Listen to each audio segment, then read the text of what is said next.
Greetings Warhammer enthusiast.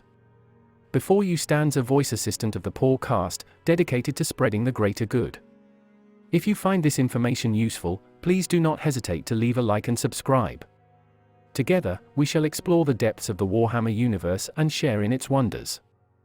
During the colossal conflict of the 13th Black Crusade, the Cadian Gate became the epicenter of the Imperium's desperate struggle against the relentless tide of chaos.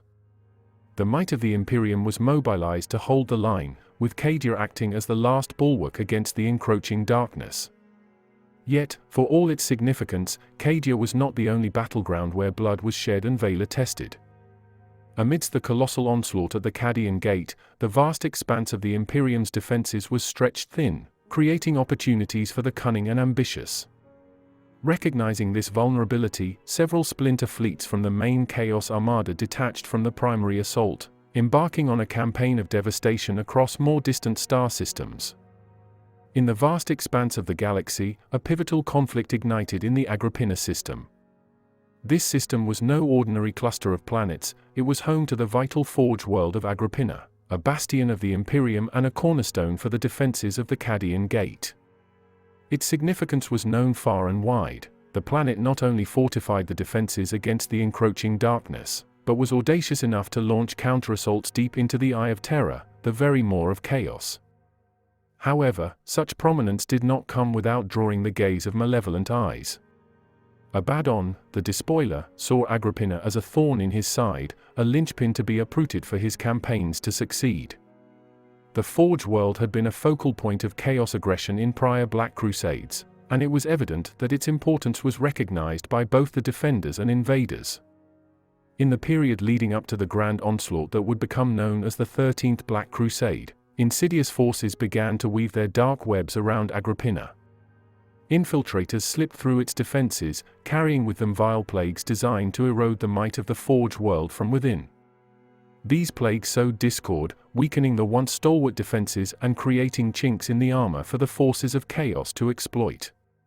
Simultaneously, attacks were launched across the broader Agripinaa sector, aiming to sever supply lines and compromise the overall strategic integrity of the region.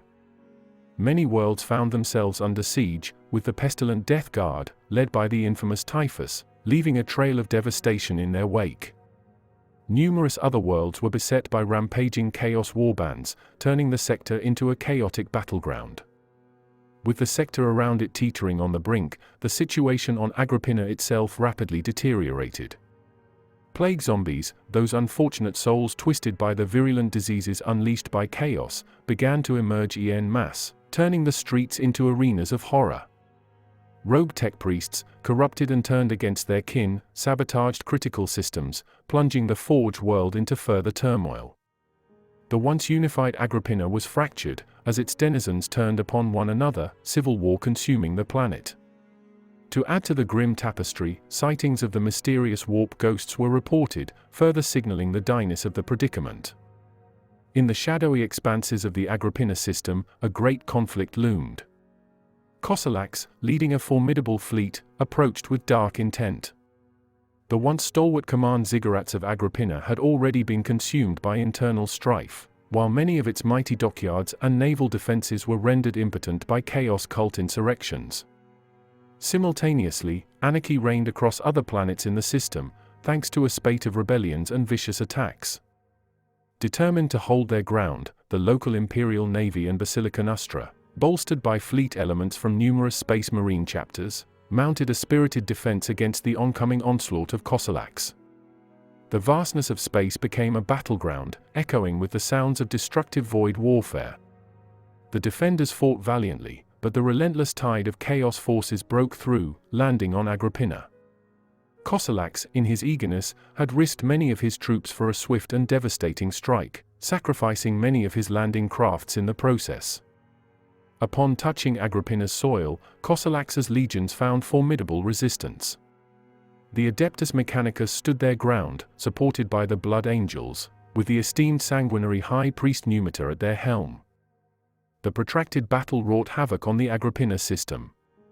Infrastructure crumbled, while mighty starforts and countless warships were reduced to debris. Matters worsened with the sudden appearance of the Great Rift. Though some Chaos factions deemed it a divine summons for other missions, this cosmic phenomenon unleashed devastating warp storms, causing demons to manifest on Agripinaa. The planet's already beleaguered situation deteriorated further when Dark Mechanicum forces, including the fearsome Legio Mortis and House Vextrix, mounted assaults, inflicting severe damage upon the loyalist Adeptus Mechanicus. Desperation led to treachery. House Viti, under Princeps Icandra, turned on their own, ensuring that those who resisted their new allegiance either met their end or became infected with the insidious scrap code. Hope seemed distant until reinforcements arrived. A cadre of Cadian shock troopers, survivors of Cadia's devastation by the Great Rift, reached the system. Their attempt to join the Imperials on Agripinaa was intercepted by the sinister Sons of Malice, resulting in a fierce skirmish on the ice-mining moon, Faith's Anchorage. The Battle of Faith's Anchorage saw additional Chaos factions join the fray, only for the tide to turn with the timely arrival of more Cadia survivors and a force of Space Wolves. Their combined might repelled Chaos, marking a significant victory for the Imperium. With fresh momentum, these combined Imperial forces spearheaded efforts to reclaim the beleaguered Agripinaa system. Cosalax, sensing his weakening grip, unleashed his berserkers upon the innocent populace and even his allied cultists in a desperate, gruesome gambit. The resultant bloodbath conjured a formidable bloodthirster, which wrought havoc upon the Blood Angels, particularly their Death Company. Despite the horrors, the Blood Angels prevailed, managing to expel the World Eaters from Agripinaa, though Cosalax eluded their grasp. Vengeance burning in his heart, Numitor swore an oath to pursue the elusive enemy to the ends of the galaxy. Following these tumultuous events, the Cadians staked their claim on the system's seventh planet, Cheros, rechristening it New Cadia. Yet, the war was far from over. Fresh waves of Chaos reinforcements descended upon the Agripinaa system, ensuring the conflict continued unabated. Time and again, Agripinaa found itself besieged, facing foes like the Centaurians, who managed to capture several maniples of loyalist Skitarii. In response, Agripinaa redoubled its efforts, intensifying the recruitment of Skitarii and battle servitors, many sourced from refugee fleets seeking sanctuary in the system. The cycle of battle raged on, with Agripinaa standing resilient against the ever-present shadow of Chaos.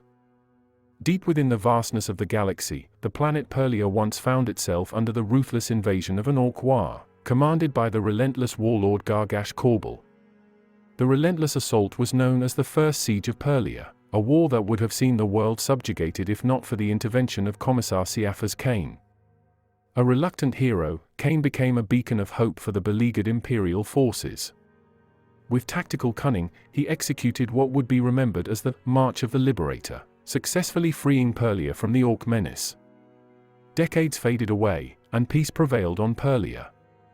However, dark clouds of war loomed once again. As the 13th Black Crusade of Abaddon the Despoiler began its march across the stars, the shadow of Chaos cast its gaze upon Perlia. Commissar Cain, who had since retired from frontline duty, now served as an instructor at a Schola Progenium. Despite the peace he'd found and the years weighing on him, fate beckoned him once more to rise in defense of Perlia. Following the previous siege, the Imperium, wary of the growing Tau Empire's influence, fortified its presence around the Damocles Gulf. Perlia, with its strategic significance and scars from the Orc invasion, was chosen for revitalization. The planet's landscape bore the marks of Cain's tactics, particularly the destruction of the dam in the Valley of Demons, which he had obliterated to drown the advancing Orc forces.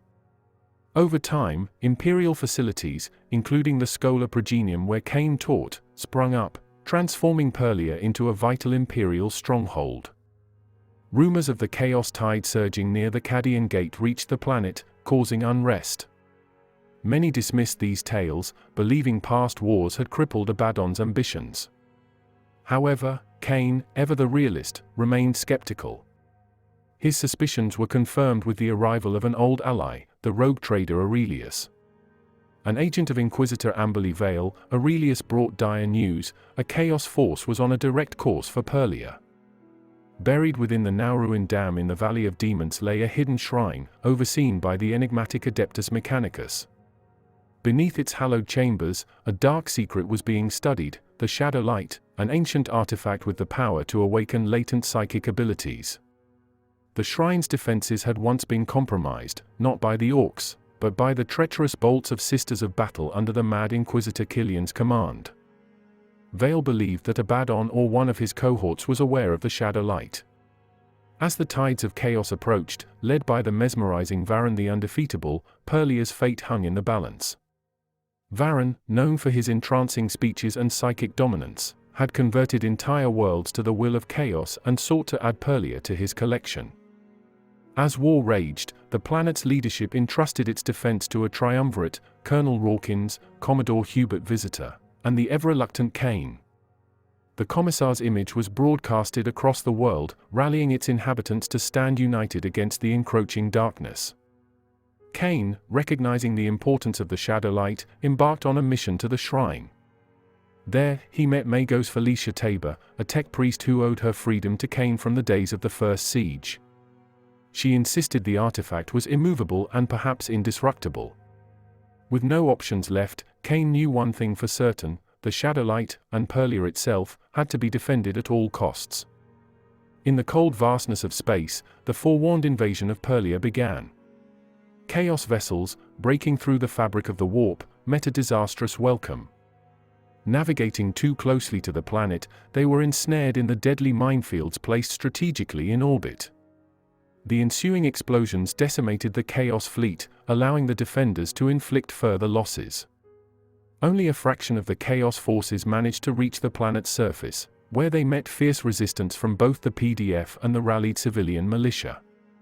However, Chaos was not to be deterred so easily. A second, more meticulous wave emerged from the warp, successfully landing their forces and immediately escalating the battle. Despite the fierce resistance, it became evident that the Perlian defenders, having thrown their full might against the invaders, were being stretched thin. The ominous figure leading the invasion, Varan the Undefeatable, had yet to deploy his full strength. In this dire situation, a new threat surfaced in the form of treachery. As Chaos forces pivoted their focus onto the capital city of Havenstown, Kane raced to evacuate the governor. To his horror, he discovered that some of the PDF had turned, their loyalties twisted by the dark allure of Chaos and Varan's personal influence. An ambush ensued within the very walls of the governor's palace. Amidst the betrayal and chaos, the governor and a young commissar cadet under Kane's tutelage were gravely injured.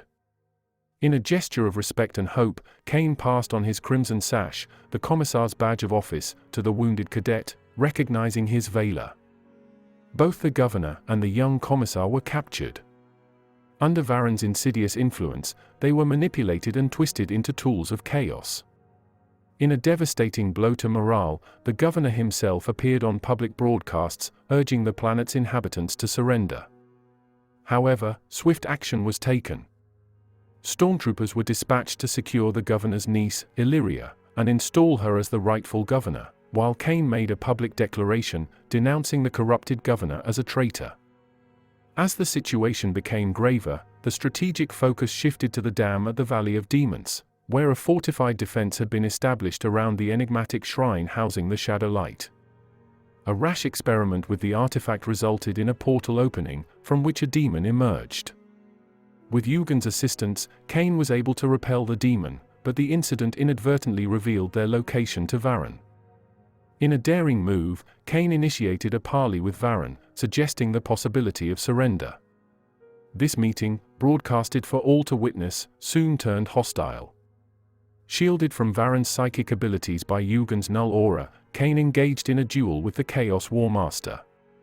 It was a battle reminiscent of a past confrontation with the Orc warlord, Korbal. The outcome was much the same, with Kane triumphant, casting Varan from the heights of the shrine to a fitting end. Yet the fall of Varan was not the end.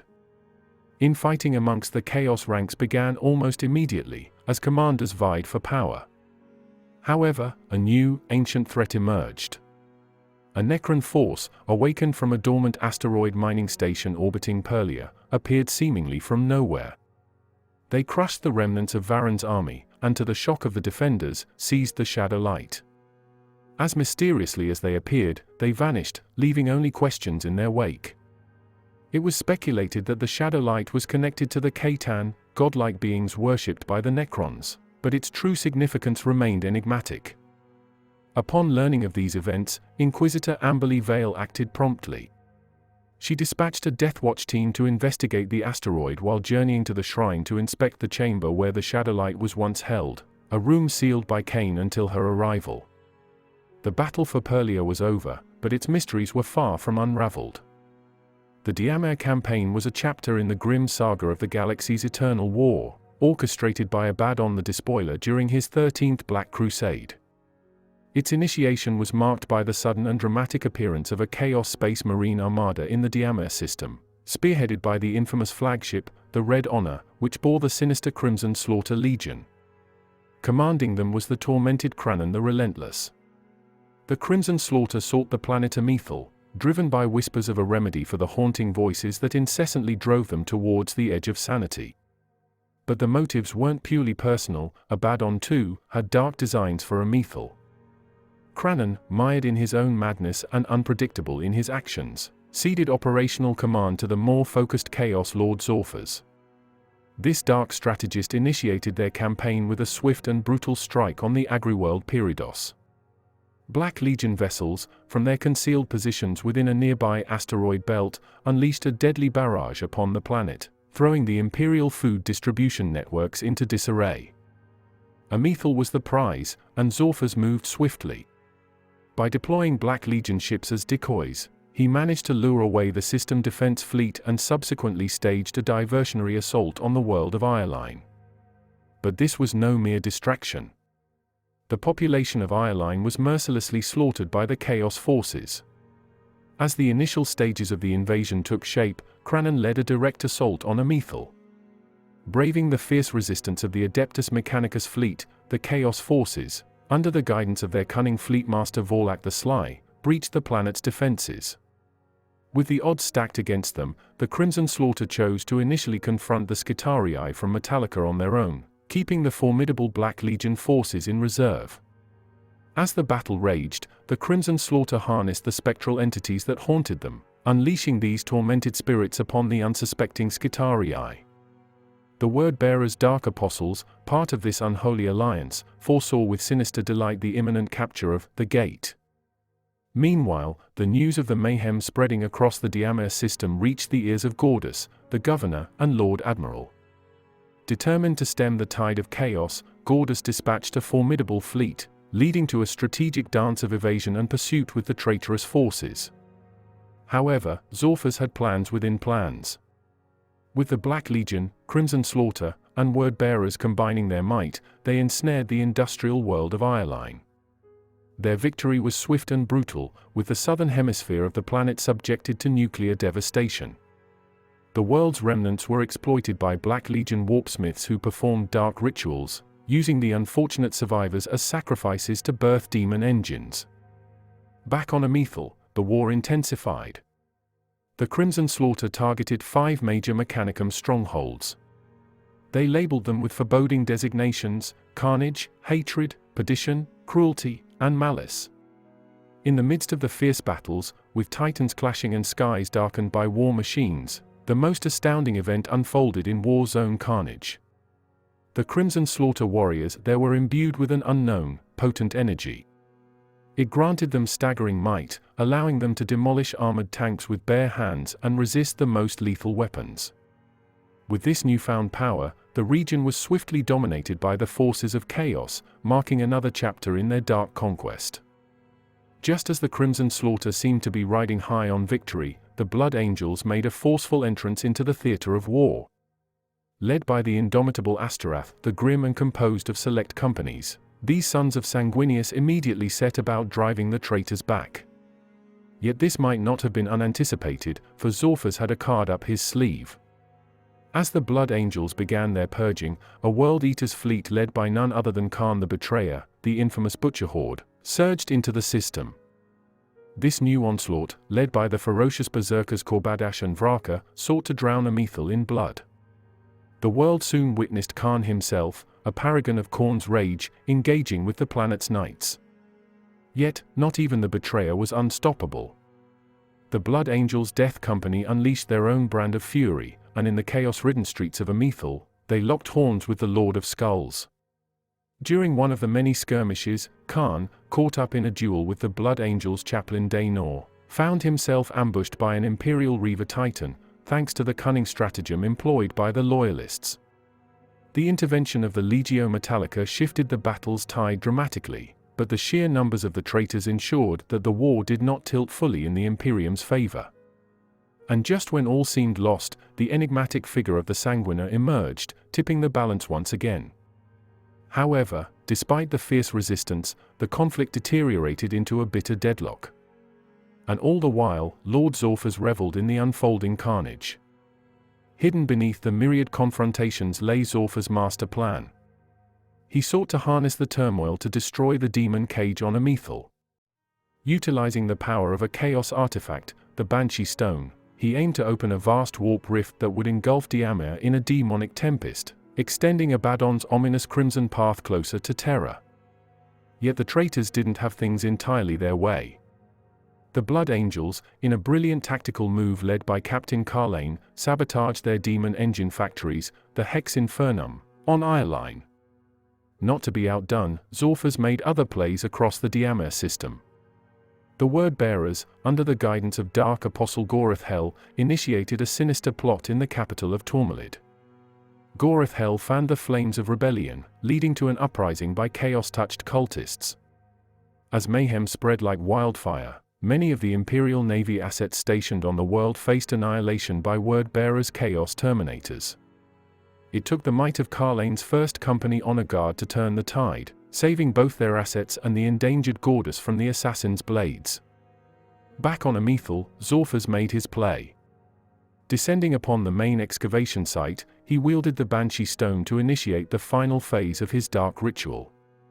The Blood Angels and Mechanicus forces, realizing the gravity of the situation, launched an all-out assault, further intensified by an orbital bombardment from the Imperial Navy. As the Loyalists pushed back, Zorphas' second-in-command, Verzek, fell to a teleporting assault led by Captain Aphile. Yet Zorphas' dark ritual reached its climax, and as the Loyalist forces bore down upon him, he vanished, teleporting to safety. Simultaneously, other pockets of traitor forces, including Cranon and his Crimson Slaughter entourage, made their escape, some commandeering Loyalist ships. Though the Imperium's forces managed to repel the immediate threat, the fabric of reality on Amethel was irreparably torn. Zorphas' malevolent plan threatened to submerge the entire Diamor system in a sea of demons. Confronted with this grim reality, the Blood Angels sought the aid of the ultimate demon hunters, the Grey Knights. In the dark expanse near the Eye of Terror, the Crone worlds faced an era of relentless predation. These once proud worlds, remnants of the Eldar Empire's glorious past, now stood on the precipice of annihilation as the ravenous forces of chaos set their sights upon them. Their malevolent intention, to consume, desecrate, and reclaim these ancient worlds for the dark gods. The heart of this dark resurgence could be found on the beleaguered planet within the Belial IV system. Here, the fanatical Word-Bearers, notorious servants of chaos, had constructed an imposing cathedral, a symbol of their unyielding devotion. Its towering spires and infernal altars were not just monuments to their dark faith, but instruments of ritualistic power. Within its unholy walls, fervent chants echoed and dark rituals were performed in honor of the chaos gods. This cathedral, imbued with malevolent energies, stood as a nexus of dark power. It was said that the very fervor of their worship emanating from this place was potent enough to influence the tumultuous warp storms surrounding Cadia, anchoring the capricious demons that were summoned to the nearby worlds, and granting them a more stable existence in the material realm. But hope was not entirely extinguished. Rising from the vestiges of the Eldar's tragic past were the Phoenix Lords, immortal champions who had transcended time and death. Embodiments of the Eldar's martial prowess, these legendary figures took command of the defenses, rallying their kin to protect their ancestral homes from the encroaching darkness. The Phoenix Lords, each a master of war in their own right, knew that the dark cathedral of the Word-Bearers was both a symbol and a source of the Chaos Force's newfound strength. Thus, they spearheaded audacious assaults, aiming to bring down this bastion of heresy. Battles of an epic scale ensued. The skies of the Belial IV system were ablaze with streaks of energy, as Eldar crafts clashed with the twisted machines of chaos. On the ground, the elegant dance of the Eldar's warfare met the frenzied brutality of the word-bearers. Every inch of land surrounding the cathedral became a battleground, as both sides understood the significance of what stood there. It was a test of wills and faiths. The Phoenix Lords, with their millennia of experience, against the unyielding fanaticism of the word-bearers. The outcome of this conflict would not only decide the fate of the Crone Worlds, but could potentially shift the balance in the ongoing cosmic battle between order and chaos. Ahriman, the infamous sorcerer of the Thousand Suns, harbored an obsession that drove him to the very edges of madness and reason.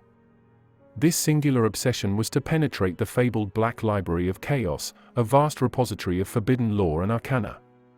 Rumors whispered of its vast knowledge, and Ahriman was convinced that the keys to his lost desires lay within its hallowed halls. This insatiable thirst for knowledge drew him to the world of Arcadia. He believed that an ancient library on this world held the means to access the elusive webway, a network of hidden paths connecting the universe. Leading the prodigal son's warband, Ahriman descended upon Arcadia, his intentions clear. Yet, his plans were thwarted by an unlikely alliance of the enigmatic Bloodravens and the agile Eldar Harlequins.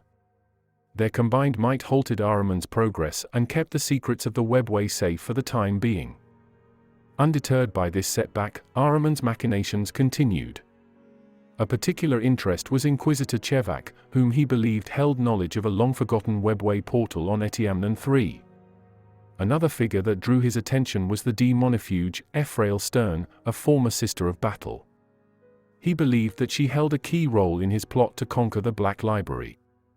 As events escalated, Ahriman unleashed a monstrous leviathan, a behemoth born of the warp, upon his enemies. This mighty beast and Ahriman's sorcery resulted in horrendous casualties on both sides. The battles within the webway were catastrophic, and though Ahriman came close to his goal, he was once more denied. He was cast out of the webway, the gate he had used forever sealed, and his prized captive, Inquisitor Chevak, was taken by the elusive Harlequins. Yet, Ahriman's perseverance was unmatched. In a daring act, he managed to project his consciousness into the Black Library, though only as an astral form. Within this ethereal state, he transcribed the contents of the revered tome Labyrinthus, a map detailing the hidden passages of the webway, onto hermetic parchment. This act brought him a step closer to navigating the webway's enigmatic paths. Soon, Ahriman's forces clashed with the Inari, a new Eldar faction, within the webway.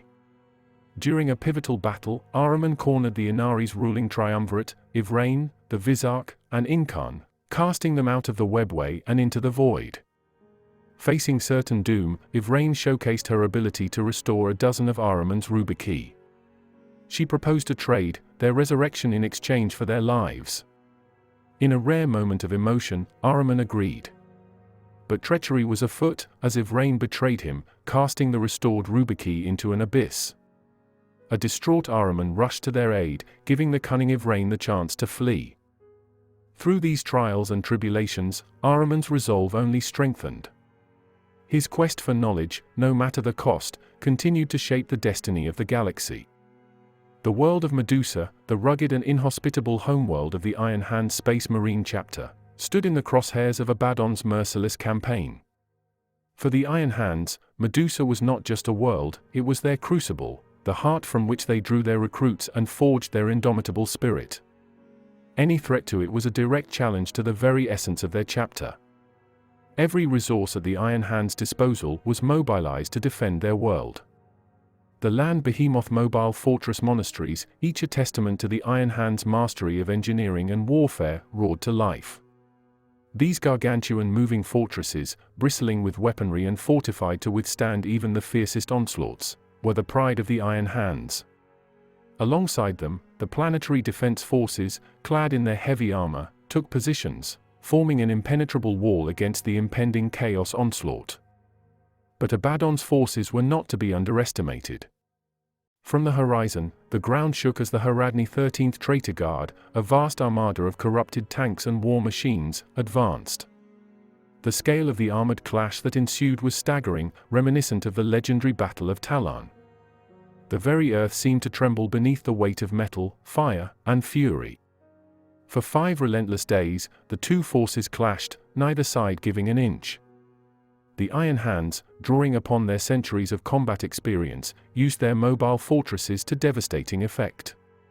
Each fortress unleashed salvos of ordnance that could level entire city blocks.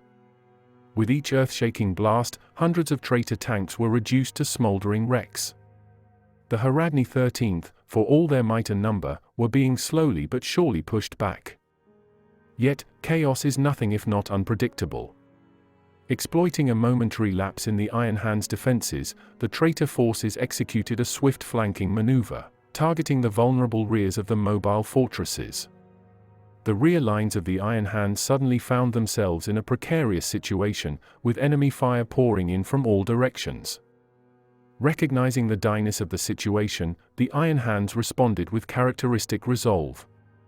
Assault squads, renowned for their fierce close combat prowess, spearheaded a counterattack. Leaping from their positions, they engaged the traitor forces in brutal hand-to-hand combat. The fighting was ferocious and costly, with both sides suffering heavy losses. Yet, through sheer determination and skill, the Iron Hands managed to halt the traitors' advance and send them into a disarrayed retreat. Seizing the opportunity, the Iron Hands unleashed their Predator Annihilator tanks, war machines designed for one purpose: destruction. As the traitor forces scrambled to regroup, they were mercilessly hunted down and obliterated. The once mighty Heradni 13th were decimated, their remnants scattered and broken.